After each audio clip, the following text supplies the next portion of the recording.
कि जब भी हम भोजन करते हैं तो क्या वास्तविकता में हम होशपूर्वक अपना भोजन करते हैं? एक व्यक्ति किसी से बातचीत करता हुआ भोजन करता है तो दूसरा व्यक्ति अपने विचारों में डूबा डूबा भोजन करता है।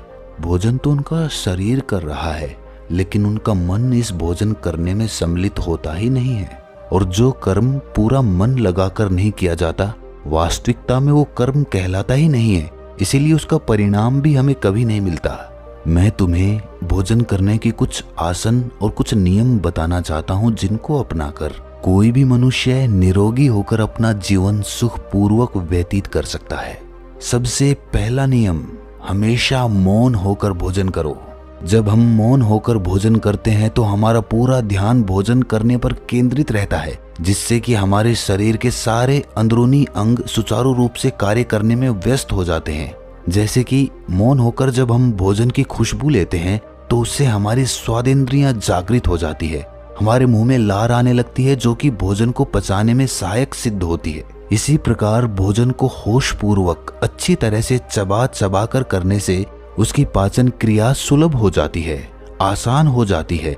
ज्यादा समय उस भोजन को पचने में लगता ही नहीं है, इसीलिए पेट की जितनी भी समस्याएं होती हैं वो कभी जन्म ही नहीं लेती और पेट से सभी बीमारियों का जन्म होता है।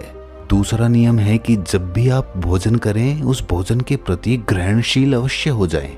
जिसने भी वो भोजन बनाया है, जहां से भी वो अनाज आया है, उनके प्रति कृपा का भाव अपने मन में पैदा करना बहुत आवश्यक होता है। उनके प्रति आभार व्यक्त करने से मन में प्रेम का उदय होता है और हमारा शरीर अपने आप ग्रहणशील बन जाता है। तीसरा नियम, जो कि हमारे शरीर की बहुत सारी बीमारियों को खत्म कर देगा, वो है कि सूर्यास्त के बाद कभी भी भोजन नहीं करना। रात्रि के समय भोजन करने से हमारा शरीर उस भोजन को पचाने के कार्य में लग जाता है, लेकिन अगर रात के समय हम अपने शरीर को कोई कार्य नहीं देते हैं तो ये हमारे शरीर की बीमारियों को खत्म करने लग जाता है।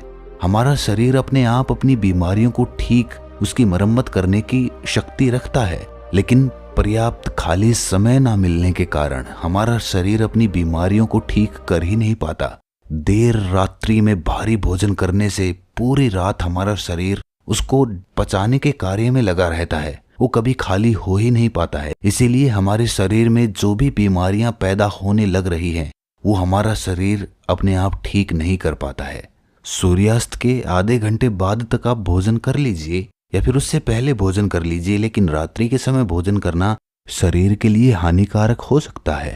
तथागत ने आगे कहा कि देखो, अच्छा भोजन वो माना गया है जो हमारे शरीर के साथ हमारे मन को भी प्रसन्न रखे। खाना खाते समय झगड़े के भाव रखना, किसी ऐसी जगह पर बैठकर खाना खाना जो साफ सफाई वाली ना हो, जो गंदी हो, या फिर ऐसे व्यक्ति के साथ बैठकर भोजन करना जिसके मन के विचार अच्छे ना हो, तो उससे हमारा मन कभी प्रसन्न नहीं हो सकता है। आवश्यक है कि खाना बनाते समय जो मनुष्य खाना पका रहा है उसके मन के भाव प्रेम से भरे हुए होने बहुत आवश्यक हैं।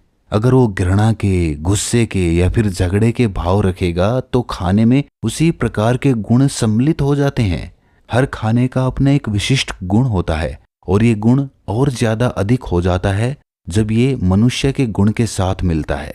अगला नियम बताते हुए गौतम बुद्ध ने कहा कि खाना जितना सुपाच्य होगा, जितना आसानी से पचने वाला होगा, उतना ही गुणकारी होगा। साधारण भोजन हमेशा सुपाच्य माना गया है, इसीलिए तुमने अक्सर मुझे दाल भात खाते हुए देखा होगा, क्योंकि ये सबसे साधारण भोजन है जो बहुत सुपाच्य भी है और हमारे शरीर को ऊर्जा भी प्रदान करता है। और ये भी ध्यान रखने वाली बात है कि जो खाना दूसरे जीवों को प्रताड़ित कर कर बनाया गया है, यानी कि मांसाहार, उससे हमारा मन कैसे प्रसन्न हो सकता है। जिस जीव को मारते वक्त यातनाएं दी गई हों, जिसको कष्ट पहुंचाया गया हो, आखिरकार उसके मांस में भी तो वही गुण मिलेंगे। इसीलिए साधारण शाकाहारी भोजन हमारे शरीर के लिए सबसे उपयुक्त होता है। भोजन करने का अपना एक विशिष्ट आसन होता है। तुमने मुझे बहुत बार भोजन करते हुए देखा होगा, लेकिन हर बार मेरा भोजन करने का आसन एक ही रहता है।